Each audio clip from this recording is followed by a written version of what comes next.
you won't be alright on your own. Straight off the dome. Off the dome, that's who we are, and that's where we're coming from. The Radio House. Ladies and gentlemen, this is the Off the Dome Sports Podcast, your favorite sports podcast, where two sports lovers sit and give their hot takes. Off the dome. I am Bryce, also known as Redfish. Had to throw that one in there. And I'm Byron, also known as Mustang. Shout out Mustang. And that intro song came from a man named Ezzy, E-Z-Z-I on Spotify. Go ahead, give him a listen. That song is called Off the Dome. If you're listening in right now on newrockradio.us, we want to thank you for not only listening to the Off the Dome Sports Podcast, but also listen to New Rock Radio at any time, 24/7. You can hear the best rock music, classic rock, new rock, as well as some local bands, just like we're going to talk about in just a second. If you're listening in on there, you can also watch live on any Radio House Studios platform. That's Facebook, YouTube, and Twitch, Radio House Studios. You can be watching us live, saying hi to the camera. Hello, camera. You can also follow our accounts on Facebook and YouTube, Off the Dome Sports Podcast, as well as on Twitter, _Dome Pod. So like I was saying with New Rock Radio, some fun stuff coming up very soon. First of all, want to wish everybody a Merry Christmas since we haven't seen y'all. Hope everybody enjoyed the holidays and stayed safe. Stayed warm as well. It was cold. Yeah. But some more holidays are coming up soon with New Year's Eve and New Year's Day. And for those holidays, newrockradio.us will be playing nonstop new rock from local New Orleans bands. It's a really great opportunity from some New Orleans bands, New Orleans artists, to get their name out there and you hear their music. The music is awesome. You're going to want to listen to it. So that's all day on New Year's Eve and New Year's Day, starting at 7 p.m. on December the 31st, and not nonstop until midnight on January 1st. So, you know. Yeah, you're having a New Year's Eve party. You got, some people at your house. Throw on New Rock Radio. Yeah. Rolling in the new year with some friends of the studio like Silverdose, She Might Be a Beast, Drab, and Damn Self. People who you will see, have seen in here, may see again if they've already been here. Some great local bands. You'll definitely want to check them out. So newrockradio.us, New Year's Eve and New Year's Day. Make sure to listen in on newrockradio.us. We also want to thank Petra Restaurant and Lounge right there for you. Petra is the best dining experience in the area. Daily specials, fantastic atmosphere. Also got a great lounge area with the area's biggest wine selection, if that's your thing. They've got some great food, a great menu, and also do some great catering. So make sure to check them out.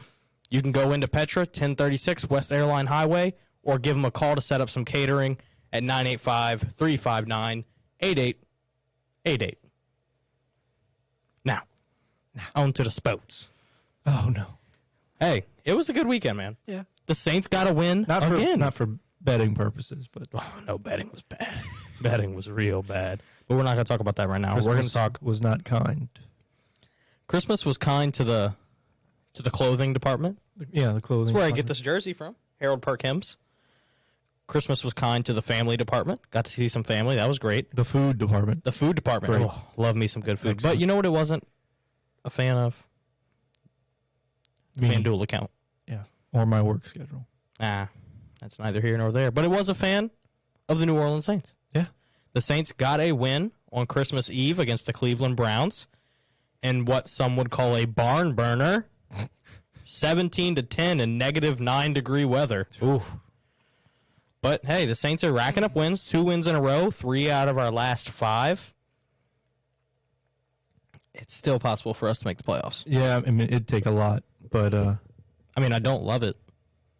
I don't want to see this team in the playoffs because all they're going to do is disappoint you. Because you're like, oh, yes, we're a 4th seed. We're going to host a home game. And then we'll be taking on the 13-4 Dallas Cowboys. Yeah. And they'll beat us by 60. Yeah, a lot of teams in this situation would, like to miss the playoffs if it's to get a better draft pick, obviously. But since we don't have a draft pick, what's the upside here? We have nothing to lose either way. So, I mean, I guess just do whatever you want.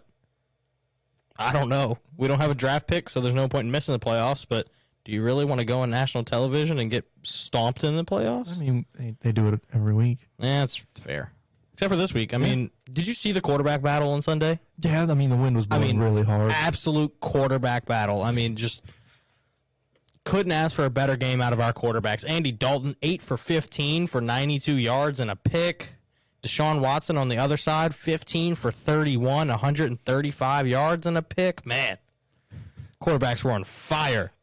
I mean, I'm going to give him a break. No, yeah. Really windy. I mean, I saw some passes. I didn't catch much of the game, but the parts I did see, one part in particular, I saw him throw it was a go route.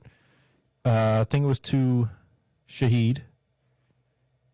And Dalton threw the ball. Looked like a pretty good ball coming out of his hands. Shaheed turned, was waiting for it in the basket over the shoulder. You could see the wind hit the ball, and it hit him in the back of the helmet. Yeah, I mean, I know I was being sarcastic for a good minute, 2 minutes there, but I mean, there was no point even trying to throw in that weather. I mean, it felt like -9 degrees, I think they said, with wind chill, and the winds were like 28, 30 miles an hour. There was no point in even trying to throw the ball in that game. Yet the Browns did it 31 times. Yeah, I think we learned with only 15 pass attempts. They had over double. Yeah. Yeah. I mean, yeah, there was no point. But that being said, both running backs on both sides had a really good day. And, I mean, as they should, they're two of the best running backs in the league when you look at it. Alvin Kamara had 20 carries, 76 yards, and a touchdown. That's what happens when you put the ball in Kamara's hands. Averages almost 4 yards a carry, gets you a score. Nick Chubb didn't have a score, but he had 24 carries for 92 yards. He was inching up on 100 yards there. So, giving the running backs the ball in bad weather seemed to, fit the stereotype that it always does. It's how you play football. I mean, if you look back to last year, the Bills went into New England. Bills were, favored by a lot in that game. New England wasn't up to standards, kind of like this year. And New England won because they only attempted to throw the ball twice that whole game. Yeah, I mean, it's snowy, it's icy, it's nasty weather. You just hand the ball off 3 yards in a cloud of dust. Old school football. Cloud of snow. Cloud of snow. Cleveland was actually up 10-0 at one point in the second quarter. ESPN was giving them a 82% chance to win the game. And then from then on out, really didn't do anything. The Saints didn't dominate or anything. Like they didn't play this fantastic game in the second half where they were like throwing the ball over the yard and running it down their throats or whatever. But they did what they needed to do to win. Yeah, that's all that matters. They capitalized on opportunities. Daniel Sorensen got a pick in the fourth quarter that kind of iced it for him. Which, if you would have told me Daniel Sorensen would be getting a pick for the Saints in a crucial moment in a Week 15 game, I would have been like, dude, shut up. But hey, here we are. Got a comment from Soundman, said, in regards to Christmas, it was good in the Grinch department. Oh, it was great in the Grinch department. Shout out Soundman for reminding me that I was the Grinch for Christmas. I dressed up as the Grinch 3 times this Christmas. Once for a TikTok on LSU's campus. I don't think my supervisor was very happy with me. It took me an hour and a half to film that TikTok. On Christmas Eve, when I went to my mom's side of the family's house, don't have any pictures of me outside the Grinch costume. Not any. I was wearing. Committed to the role. Yeah, I was committed to the bit. And then same thing at my dad's side on Christmas Day, another day full of Grinchmas. So hey, if I didn't have work, I would have been there with you as a Buddy the Elf. Oh. Next year. Nah, I've got plans for next year. Don't you worry. We'll talk about it. I don't want to spoil the surprise. When we're don't worry. Next year, when we're sitting in these seats around Christmas time, and you see us in costume, you'll know what's going on. Okay. I'm with y'all on this one. I have no clue what he's talking about. Neither do I. Back to the Saints. Taysom Hill once again made a difference on the offensive side of the ball. I hate saying it because, I've been a hater of Taysom Hill at times because I think he got paid way too much money. But he's effective, man. Yeah, especially this year when we started allowing him to pass the ball. Now defenses are kind of back to that phase one when he first came on. They didn't know what he was doing. Mm-hmm. And we're kind of seeing that again where they're like, oh, it could be power to the right, but he also could throw a deep bomb to Shaheed again. Yeah, I think the reason I kind of fell out of love with him, because everybody loved him when he first came on for the Saints. Oh, yeah. So explosive. There was no problem. There was no reason to hate him. I think the reason I fell out of love with him is Team because started he was to figure him out. Well, yeah, not only that, but we started using him incorrectly We didn't use him as much. He was getting paid tons of money. We were trying to throw him in as a full-time quarterback. Like, there was just so much going on with him that I didn't think was working. But right now, what we're doing with him is kind of back to how we were originally using him, and it's working perfectly. For example, he had 9 carries for 56 yards and a touchdown on Saturday. I mean, you can't ask for much more. Averaging over 6 yards a carry, he gets you a score. That was the score that put us up 17-10, and then we didn't lose the lead from there. And a big part of not losing that lead is the defense. The defense is on an absolute heater right now. I know it was cold, but they was hot. Yeah. Alontae Taylor. Once again, I've said his name so many times on here, but yeah, once again stood out. Yeah, absolutely. I mean, when we first drafted him, I was like, why are we drafting a corner this early? We have Marshawn, we have Bradley Roby, we just drafted Paulson Adebo last year. Like, what are we doing? It's working. Yeah. I had faith in him from the beginning. No, yeah, I thought he was a great player. I just didn't understand why the Saints took him. Like, I knew he was going to be a good player on the NFL level. It was just like, why us? But I'm glad we did now. Yeah, you know, with Marshawn being out with these ghost injuries, like, I don't know, is he dead? We don't know. Okay, you can't say that on air, but I just did. Anyway, defense is on an absolute roll right now. 6 weeks in a row, we've allowed 20 or less. 4 weeks in a row, less than 20. So, I mean, you can't ask for a much better defense than this right now. We're playing phenomenal, and we're going to have our biggest challenge of the year next week. Philadelphia Eagles.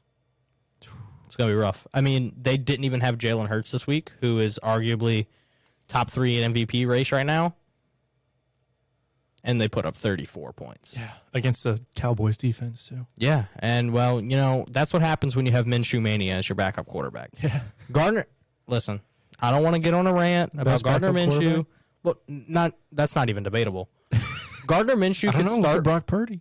Gardner Minshew could start for 10 different NFL teams right now. Yeah, the Saints are one of them. Yeah, that's what I'm saying. Like, he's a backup in Philly. He's a backup on a Super Bowl caliber team, and he could start on 10 other teams. That just proves to you not only how good Philly is, but how good Gardner Minshew is. Shout out Gardner Minshew. I love me some Gardner Minshew. Yeah, throwing it back to the Saints, we really needed Philadelphia to win. Yes, we did. Which would have allowed Philly to get the 1 seed, you know, coming up. Playing New Orleans next. Mm-hmm. They kind of would have taken foot off the pedal a little bit. Yeah, I mean, you already got the 1 seed clinch. You don't need to win any more games. Right, because, I mean, Jalen was out due to an injury. If you clinch up the 1st seed, Jalen doesn't play for the rest of the year. No. There's no point. No. And then a lot of your starters probably will. Yeah, I mean, you'll probably play reps. Yeah, you'll probably play your starters for a little bit just to keep them in shape, and then, you know, take them out in the second half. Like, almost treat it like a preseason game. Like, you're warming up for the playoffs, basically. Because if you clinch the 1 seed, what else is there to do? Yeah. And you're just risking your own players to get injured. Absolutely. Yeah. But Philly didn't win. Dallas won, which means Philly did not lock up that 1 seed yet. No. So now they're going to be out for blood. Yeah, and not only do they not lock up the 1 seed, they didn't lock their division with a loss to Dallas, who has the second best record in the NFC, but they're the 5th seed right now because they're in the same division as the number 1 seed. So, you know, those 2 teams are battling it out. Really wished Philly would have pulled that one out just to help out the Saints, which, you know, ends up being their next opponent. Funny how the NFL works.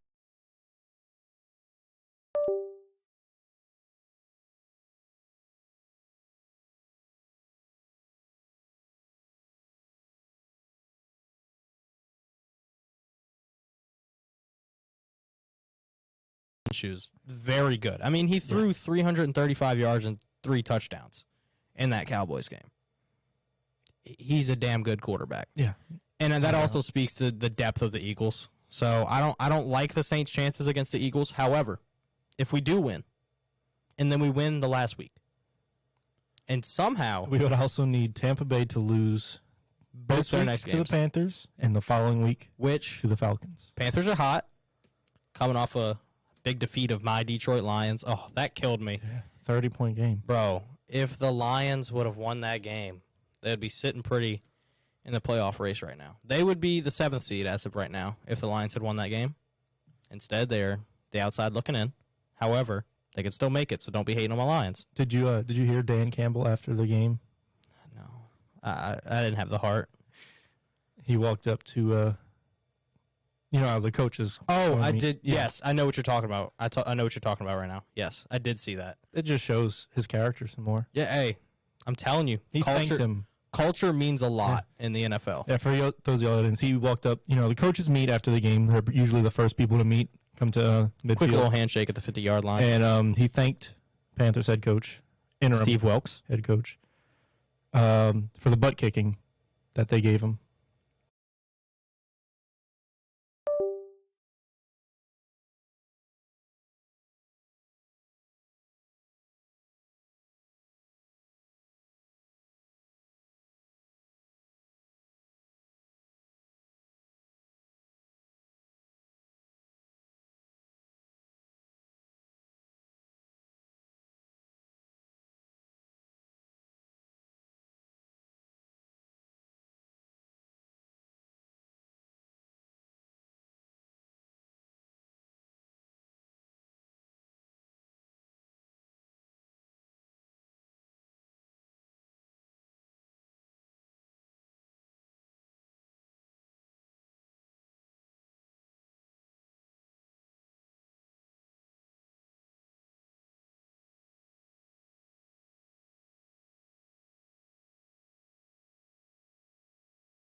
How we sounding out there? Buffalo.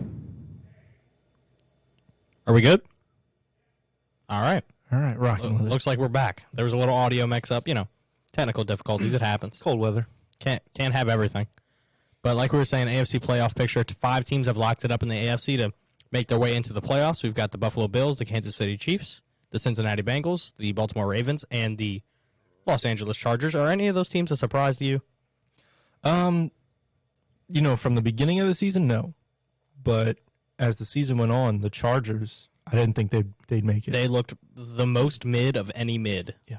Like if you would have told me, hey, the Chargers are 16th out of 32 in any category, I would have been like, yep, makes sense. But they locked off a playoff spot. You never know what can happen in the playoffs.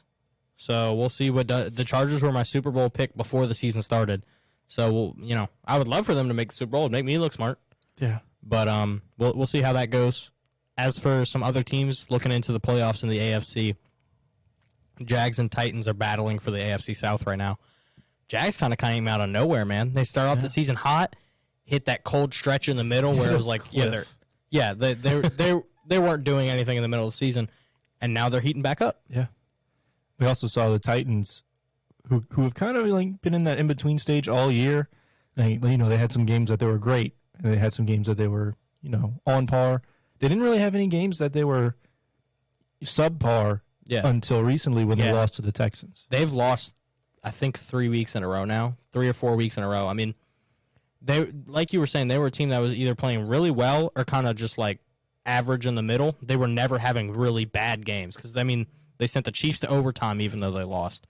They were beating good teams. They were, playing meh against some good teams. They were playing meh against some bad teams. I mean, they were always average to above average, but now they're just completely falling off a cliff, which is very weird to see from a Mike Vrabel team. He's been a very good coach.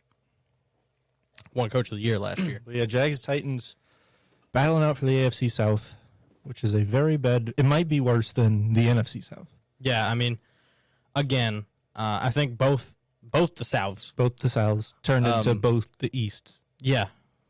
Yeah. The AFC South and the NFC South both. I don't know if any team can make it out of the first round of the playoffs.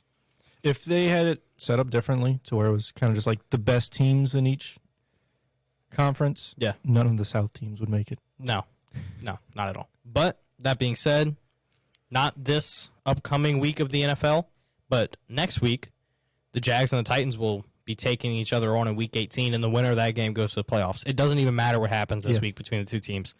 The winner of that game will clinch the number 4 seed to bring them into the playoffs and host a home game against one of the wild card teams, which is either going to be the Ravens, the Chargers, or one of the following 3 teams that are battling it out for that 7th seed with the Dolphins, the Patriots, and the Jets. Who are you looking at to make that run? Dolphins. Yeah, I think so too. Tua is in concussion protocol right now, but However, I do think that one of the teams out of the AFC East will make it all the way. because there's all three of those teams are from the AFC East. Oh, jeez, this guy. He thinks he's so funny. But yeah, I agree. An AFC East team will make the wild card. I think I can confirm that as well. Dolphins, Patriots, Jets. One of those three teams is going to lock up that 7th seed most likely. I would say the Dolphins. I mean, they're 8-7 right now. The other two teams are 7-8, so they already have that one game on them. Although Tua is in concussion protocol, I think the Dolphins have the most talent on their team. Yeah. They can pull out the most wins. Teddy Bridgewater's their backup, and he's not bad by any means. Teddy Two Gloves. He's a solid backup quarterback. He'll get you a win if you need one. Isn't he still undefeated as a Saint starting quarterback? He was undefeated as a Saints starting quarterback. I think he went 5-0. So, maybe he'll have that same magic down in Miami. I mean, when Tua's healthy in Miami, they're kind of looking unbeatable. Yeah, and it sucks for Tua. I hate that Tua keeps getting concussions or weird little rib injuries, back injuries, thumb injuries, whatever he's getting.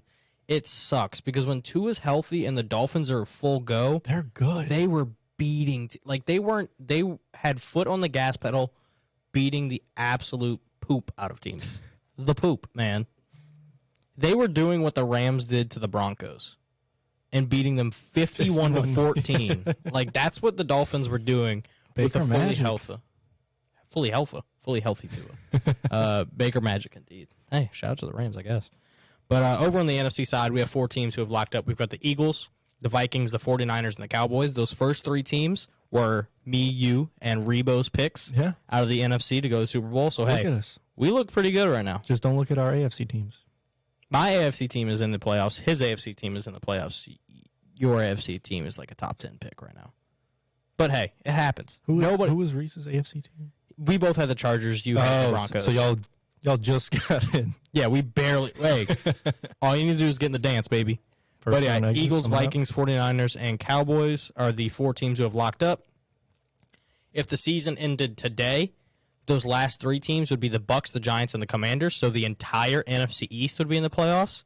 So it might happen. You might have. I might have called something. Just the wrong division. Wrong division, wrong conference. But I might have called it that this will be the first year that an entire division makes the playoffs. Who would have thought it'd be the NFC East? If you would have told me, hey, rank the 8 divisions on most likely for all 4 teams to make the playoffs, NFC East would have been bottom 2 for sure. Yeah, probably because they were NFC called the East, NFC least. and then the AFC South.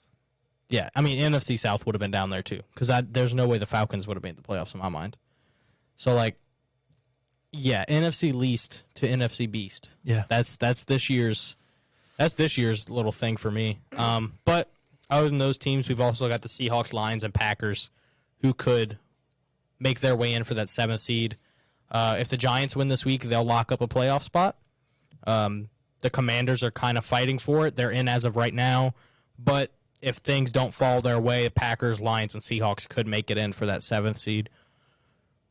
So, assuming that the Bucks win the NFC South, which I think we can kind of do at this point, although the Saints aren't out of it, I'm assuming the Bucks are going to win the NFC South. Even if they lose to Carolina next week, I don't think they'll lose to Atlanta. So they'll win it. But, let's say Eagles, Vikings, 49ers, Cowboys, Bucks, and Giants all make it into the playoffs. You've got the 7th seed with the Seahawks, Lions, Packers, and Commanders. Who do you think is going to make it in over these last 2 weeks of the season? On the NFC side, the Packers are on a heater. They are. They have won 3 in a row. Aaron Rodgers looks really good. They just beat the Dolphins on Christmas morning. So, and they were bad at one point in the season. Yeah. They were down bad, but they got hot at the right time. So they could make it in. Is that your pick?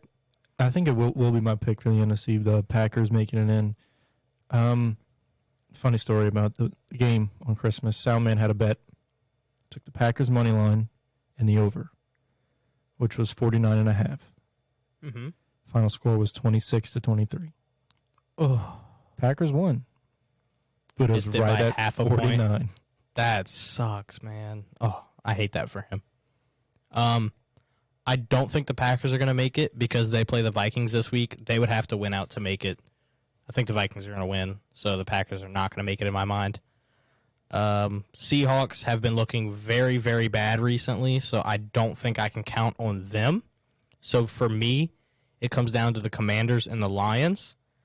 Immediately want to say the Lions just because of how I've been with them all season. Everybody knows it.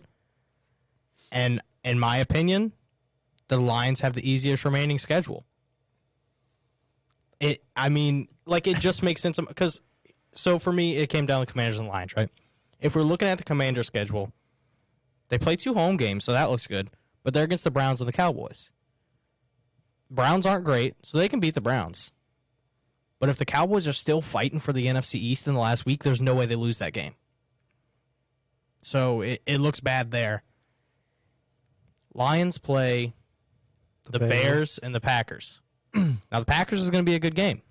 But if the Packers lose next week and they're out of playoff contention, they don't have as much to fight for as the Lions do.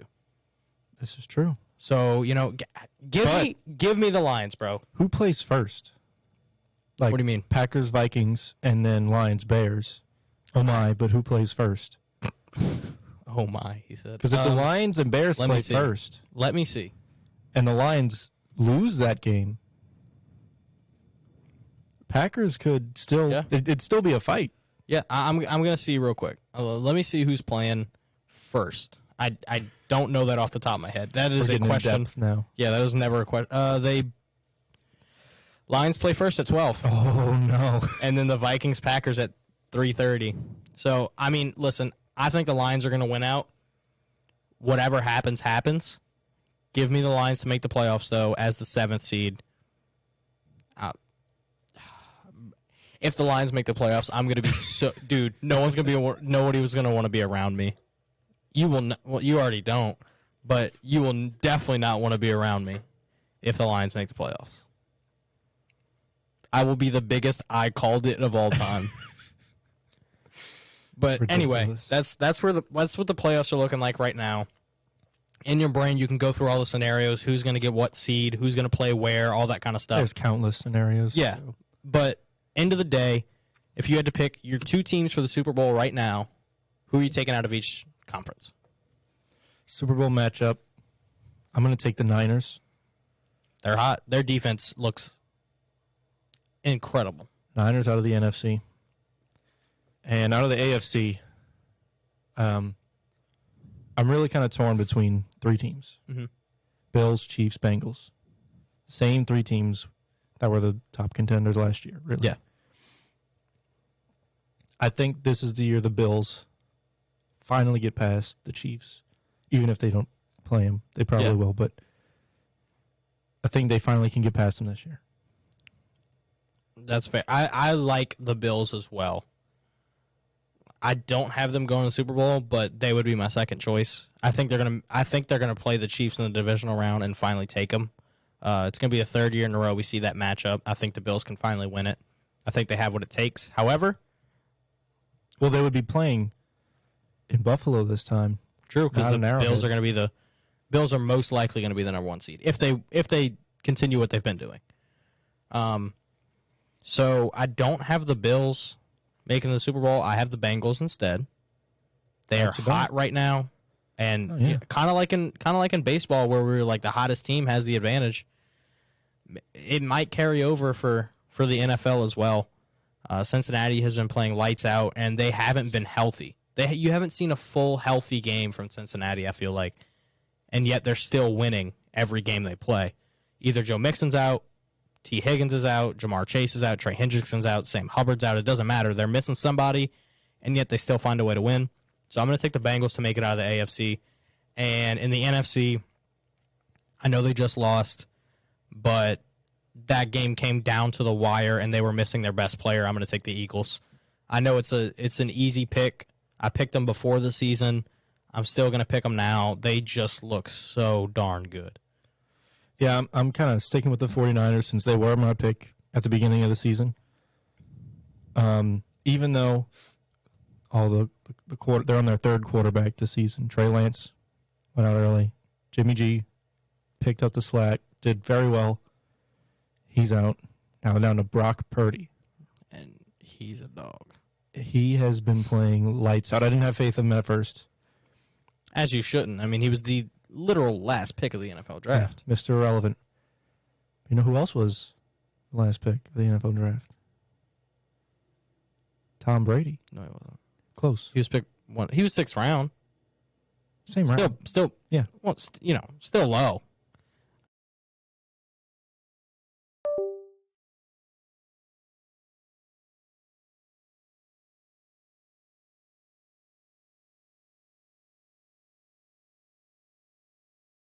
Stretchy than Mr. Fantastic right now. Let it happen. All So right. anyway, but we're talking about regular season.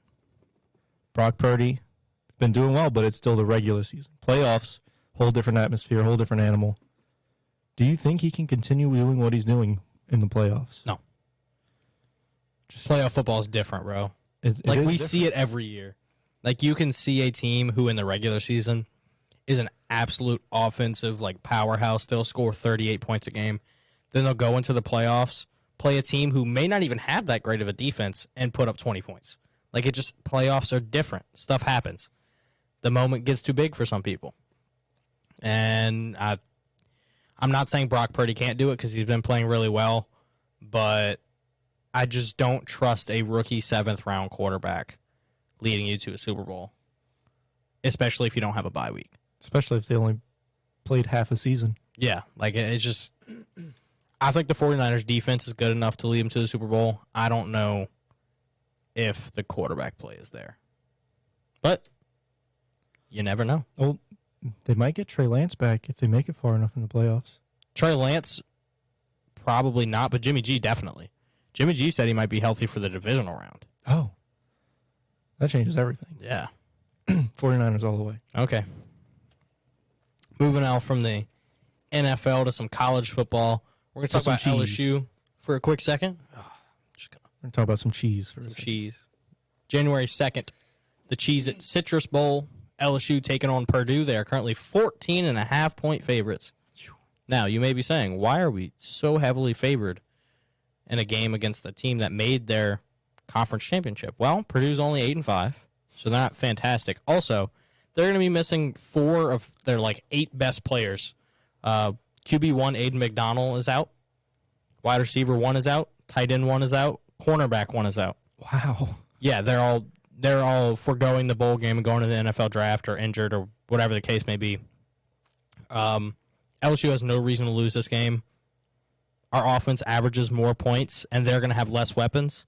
Our defense averages less points allowed, and they're going to be missing some weapons. Everything's adding up for LSU to win this game. That being said, we'll have to be careful because that's typically how stuff goes. Yeah, fall into the trap game. Yeah, and then, I talked about Purdue missing some guys. LSU, the only guy they're supposed to be missing is Allie Gay.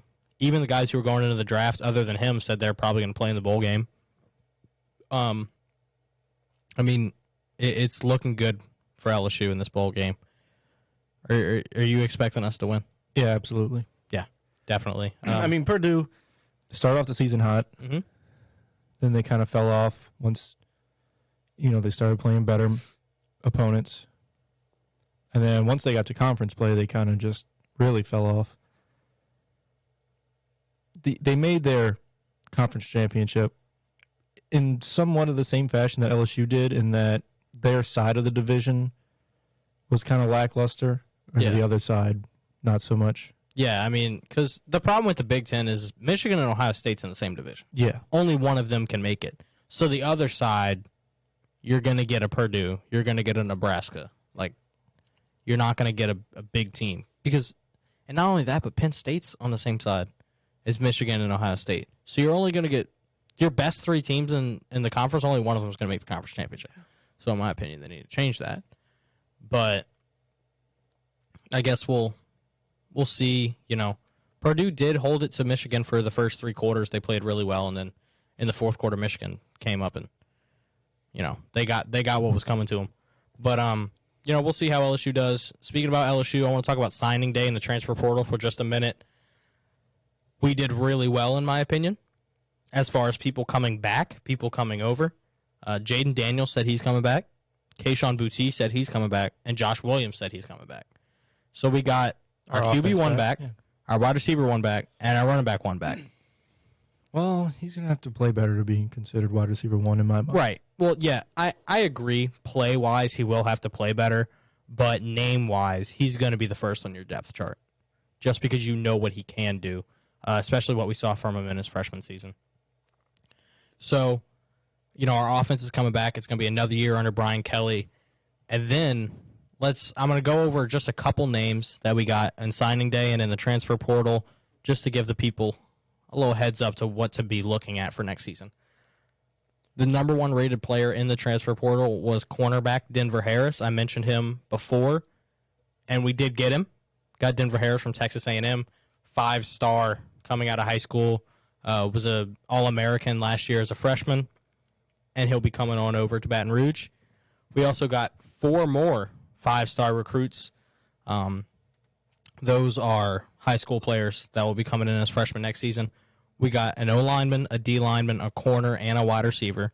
So all over the field, skill positions, as well as in the trenches. Shelton Sampson is kind of the guy I'm looking at. 6'4" receiver out of Catholic. I mean, gosh. Our receiver room is going to be loaded. It's going to be hard for everybody to get the PT they deserve. DB room. Yeah. I mean, DB's got a lot better like that. It's going to be a fun one. Aaron Anderson was a guy who went to Bama. He was a really, really good high school player in Louisiana. We didn't land him as a freshman. Went to Bama for a year, and then he transferred back home to Baton Rouge. Another receiver. He's very electric. I expect him to immediately step in and take over the return duties. Yeah. 5'9", 185, I think. Yeah. Built for speed. And he's fast, he's agile, and he makes some great plays. And then we landed some more defensive linemen in the transfer portal on the first day. The guy out of Oregon, I think. Trying to remember his name here. Braden Swinson. There he is. He is going to step in and take that Ali Gay role of like that D end who can either push inside and stop the run or rush the passer. I've heard big things about him, hoping he comes out and plays really, really well. And then we've got tons of other guys too. Trey Holly, who set the record for most rushing yards as a Louisiana high school athlete, is coming to LSU as well. Kamorian Pimpton was our last guy who he was a Vanderbilt commit. He signed with us, and we flipped him. Great tight end, 6'6", kind of built like Kyle Pitts. What have you heard about that transfer from West Virginia? Jordan Jefferson. So, yeah, Jordan Jefferson, not to be confused with quarterback Jordan Jefferson, who played for LSU.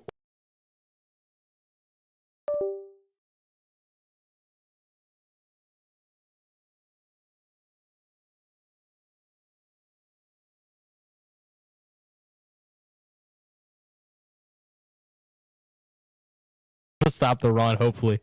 But yeah, I mean, we got a lot of Louisiana guys, which I think is really important for us. I think I really like what LSU did as far as recruiting goes, both high school and in the transfer portal.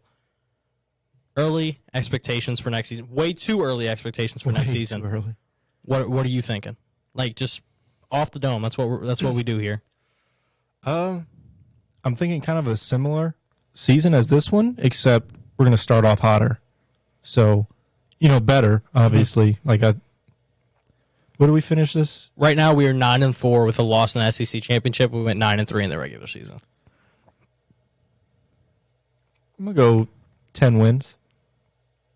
So if we win our regular bowl game, season, 10 wins. Yeah, I was going to say, if we win our bowl game, we'll be 10-4. So say next year we play 14 games again. The playoff system's going to be different, so we don't know how many games we're going to play. But let's just say on a 14 scale basis. 12-2. 12-2. I could see that as well. I think we'll be better. Obviously, there's always the chance we lose to Bama. Yeah, Bama's always going to be Other than that, on our side of the SEC, I think we beat all the other teams. hopefully we can beat A&M because they. Oh gosh. See, the loss to Bama's kicking. Bama, yeah. I mean, Bama's like the only one that every year before the season, I'm like, we can count one loss because it's either going to be Bama, Auburn, or Florida. Like, we always seem to drop one of those games. I mean, other than our national championship season. But even if Auburn's not good, they give us a battle every time. We always battle Alabama. And then Florida's arguably one of our biggest rivals in the SEC. Yeah. So, kind of really the only one I'm worried about. I think Florida's going to get a little worse. Auburn, same thing, get a little worse. But on the other side of the SEC, I think Georgia's going to still be good. yeah, absolutely. South Carolina's going to get better. Tennessee's Tennessee's still a weapon. Tennessee's going to get better, I think. Really? Yes. Even with losing.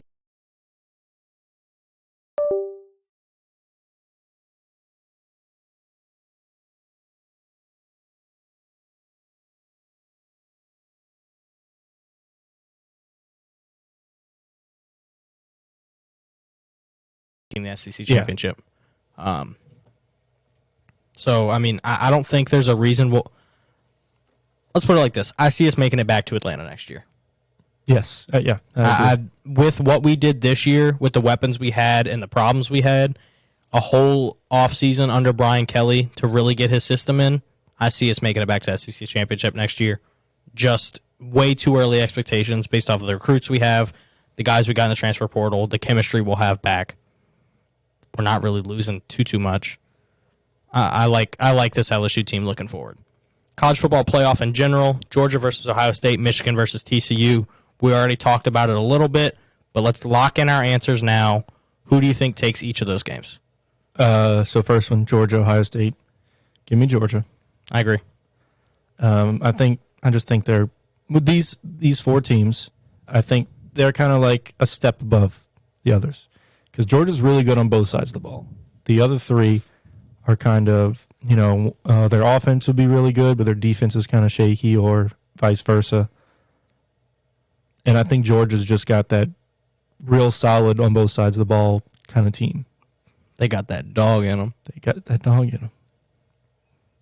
I like Georgia too. I mean, we thought they were good last year, and they're even better this year. And they easily won the national championship last season, so I could easily see them doing it again. Yeah. But I definitely got them to beat Ohio State.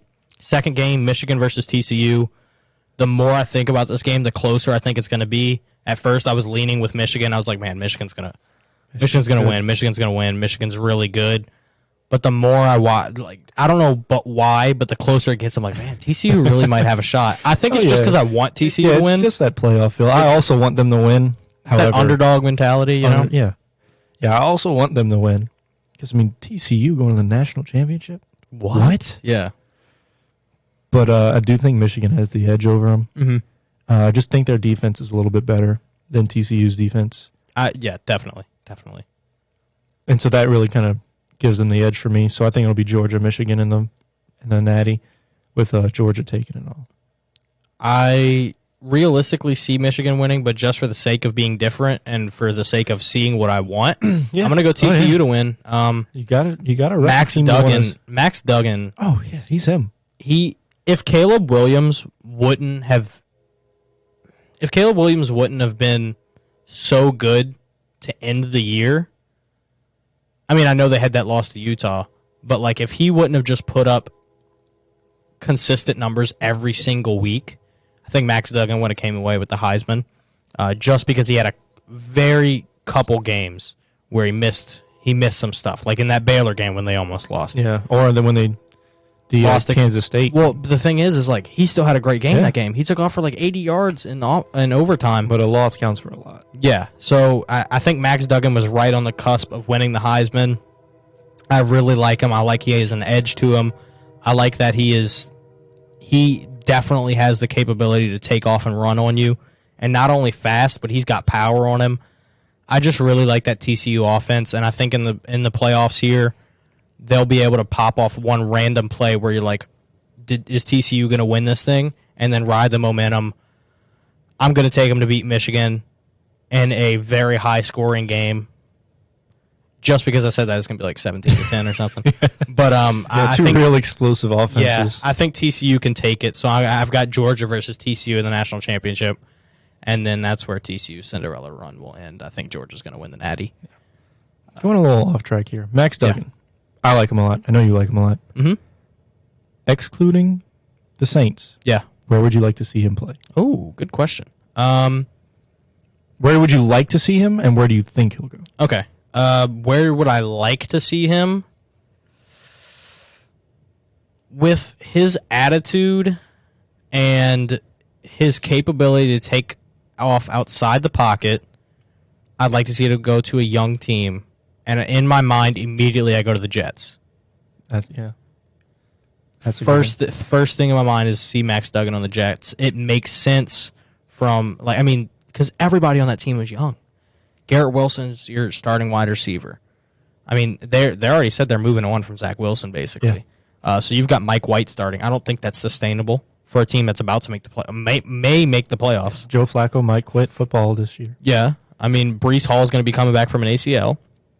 Team's very good. They still got Elijah Moore over there.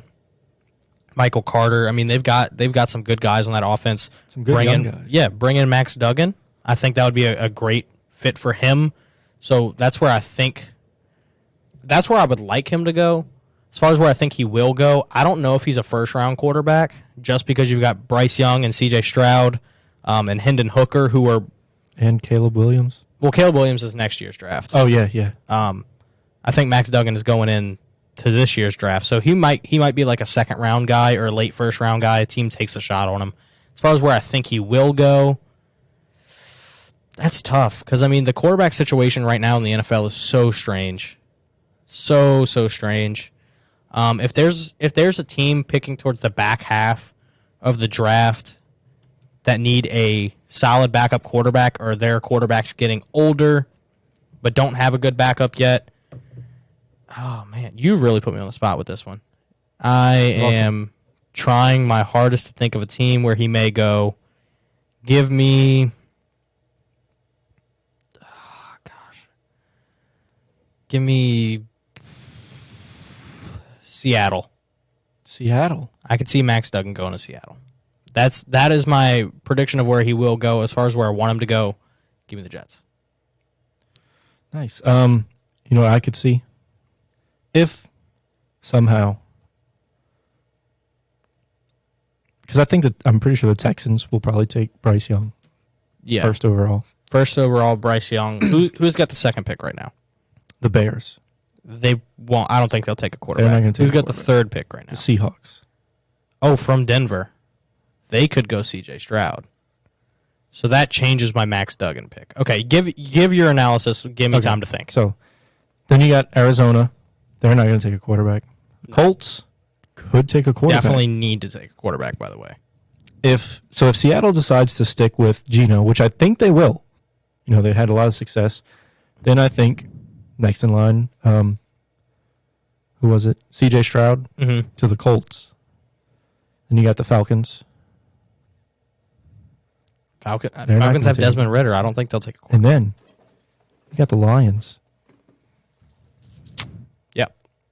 Do they stick with I think Jared Goff? I don't think you can. Or do they bring in a rookie quarterback to get some experience from Jared Goff, and then a few years down the line?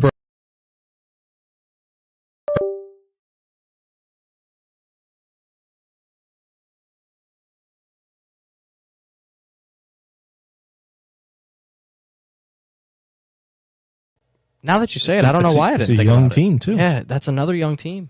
DeAndre Swift, Amon-Ra St. Brown. Jameson Williams. Jameson Williams is there. Yeah. Ooh. Max Duggan in Detroit, baby. Duggan to Detroit. Detroit Duggan. Oh, okay. You got me. You sold me. Another team that they're kind of not in the market for a quarterback right at this moment, but you think they'll probably be getting one soon, maybe in this draft. The Raiders. Yeah. They might. I could see them moving on from Derek Carr.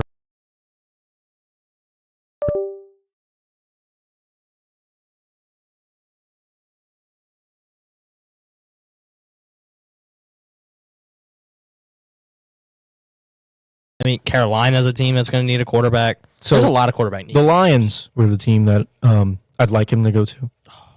However, the team I think that he will end up going to, Mm-hmm. the Washington Commanders. They have that, they're projected to get the 21st pick. Yeah. And like you said, there's a lot of teams. The Patriots might, try and rob somebody and go get them because they're not really happy with Mac Jones. Steelers aren't going to take one. No, they.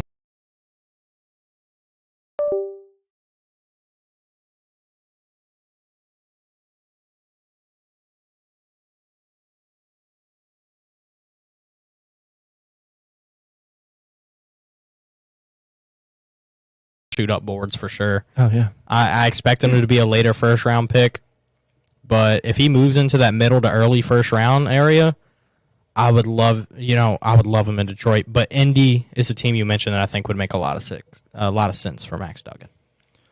As I'm looking at it right now, I know it's real early, like you said. But I'm a draft guy. You know how much I love the draft. Yeah, and so am I. But a lot of these mock drafts so far.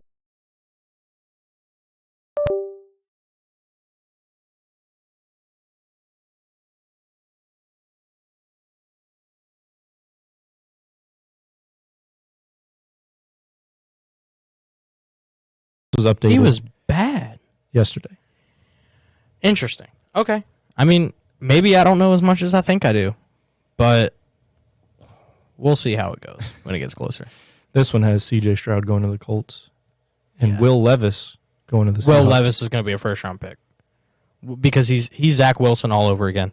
You look at him and you're like, oh, geez, that boy's got potential, and then he's not going to work out. And Anthony Richardson to the Bucks. I don't like Anthony Richardson in the first round. I think that's a bad pick. I do too. Yeah, those are the only three. Yeah, like I said, Max Duggan is probably a second-round guy, but I mean, I'd love to see him in a Saints uniform, honestly. Oh yeah. All right, we're gonna talk about something other than football for just a quick second here. We're gonna talk about the Pelicans. Just because I went to the game last night, it was an amazing atmosphere. The Pels, winners of 3 in a row. They are 21-12 and second seed in the West. Last night, I was at the game against the Pacers. Early went down by 12 and then went on a run. Najee Marshall became the GOAT. And we won by 20 points, 113-93. We were up by 27 at one point. And the best part about all that is we were missing 5 of our top 7 players. We were missing Brandon Ingram. We were missing Zion. We were missing Trey. We were missing Herb. And we were missing Dyson Daniels. All of those guys were out. Quality minutes for all of them. Yeah. I mean, they're big rotational pieces and starters. Check my phone. Check your phone, he says. Try wrapping it up soon. Cutting out quite a bit. Okay, well, we'll try our best to get out of here as soon as we can. But yeah, Pels are looking really, really good. Really excited for what they're doing right now. We're second seed right now. I could see it. I mean, we all predicted it before the season, but realistically, I think we finish as the top 4 seed. Yeah, no doubt. I agree with you there. I'd even go as far as saying, we win the division. Yeah, I mean, the only hard part about that is we're the second seed, and the 3 seed is the Memphis Grizzlies.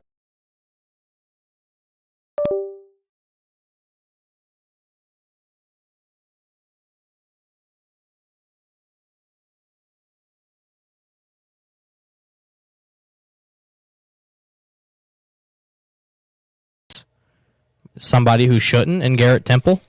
But still win. And we still win by 20 points. 20 points. Because you have guys like Najee Marshall who will come out there and give you a career night. You've got Jose who's going to give his all every second he's on the floor. If Jonas is the superstar out there, he's going to give you 25 and 10. So, sorry about it. Flock around and find out. And then I want to wrap this up talking about bets like we always do. We love, to an extent, we love betting. Yeah. We love making the bets. We love talking about the bets. we don't actually like putting money and losing it. So first of all, we always do our road dogs for this week. Byron, who is yours? In a shocking turn of events, I don't know how I got these odds. or how this shaped up. But the Vikings going to Green Bay, I got them for +3 for +100. That's a spread. Having a plus odd makes no sense to me. Yeah, well, get on it. Yeah, here we are. Something Vikings happens. +3 at Green Bay. I'm going to bet that as soon as this is over. Mine, for wishful thinking and for heat level, Panthers +3 at Tampa at -110. Panthers are hot. Tampa is not. And I want Tampa to lose. It's all adding up in my brain. Give me the Panthers to beat the Tampa Bay Buccaneers. And then I've got the NBA. You know, it's kind of taking form right now. We're not quite halfway through the season, but we're getting close. Like a third. Yeah. If you had to put money on somebody to win the MVP, who would it be? Oh. See, I'm looking at yours, and I agree with it a lot. Yeah. But for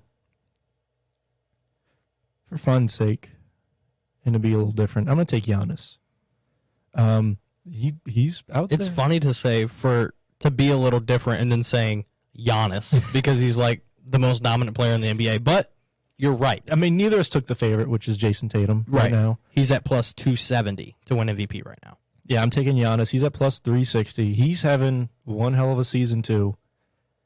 Along with Jason Tatum and along with Jokic. Yeah. Putting up numbers every game. It's going to be there's going to be a few names in the run-in this year, I think. Yeah, and I'm going to take one of those names that you just mentioned, Nikola Jokic. It would be a three-peat if he did win it, which is crazy. I never thought in the modern NBA you'd see a three-peat for MVP just because of how much parity there is, but he's so good at everything. Like, he is a walking triple-double as a center, which is like Russell Westbrook was a walking triple-double as a point guard and the best player on his, like the only good player on his team. That makes sense. As a 7-foot center, how are you giving people 26, 12, and 8 a night? Like, it's crazy to me. So I'm going to take Jokic. They're the first seed in the West right now. If they continue on their current pace, they'll win the West.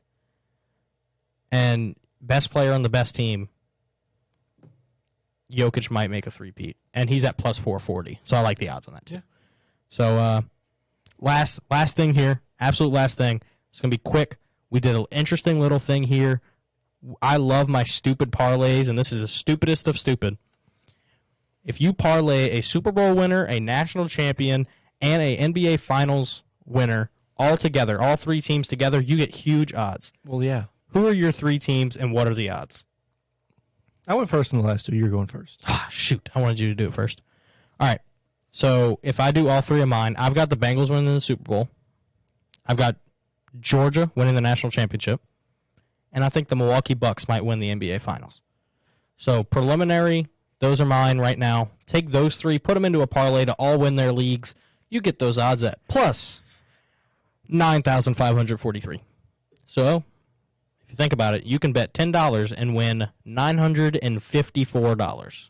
And 30 cents. And 30 cents. So yeah, that's just a stupid little bet, but it's something fun.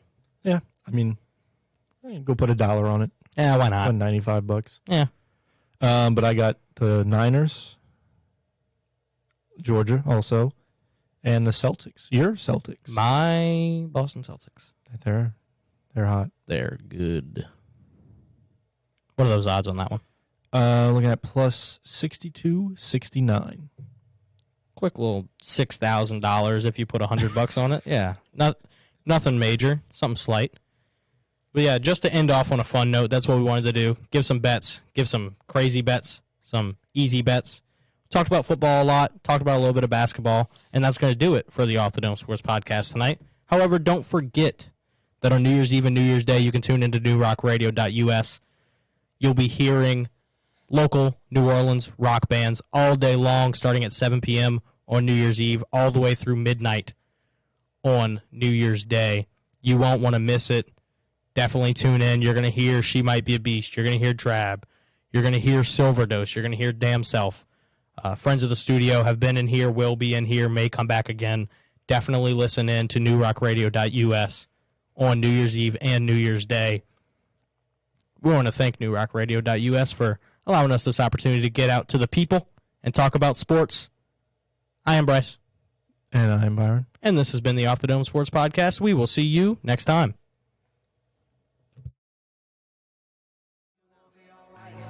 Straight off the dome. Can y'all quit acting like y'all didn't know? Yeah, took a break, but better hold your nose. Yeah, I've been cooking, don't inhale smoke. Been busy dropping hooks. Peter Pan can't leave his home. Ayy, yeah, I prefer the backseat. I prefer a taxi.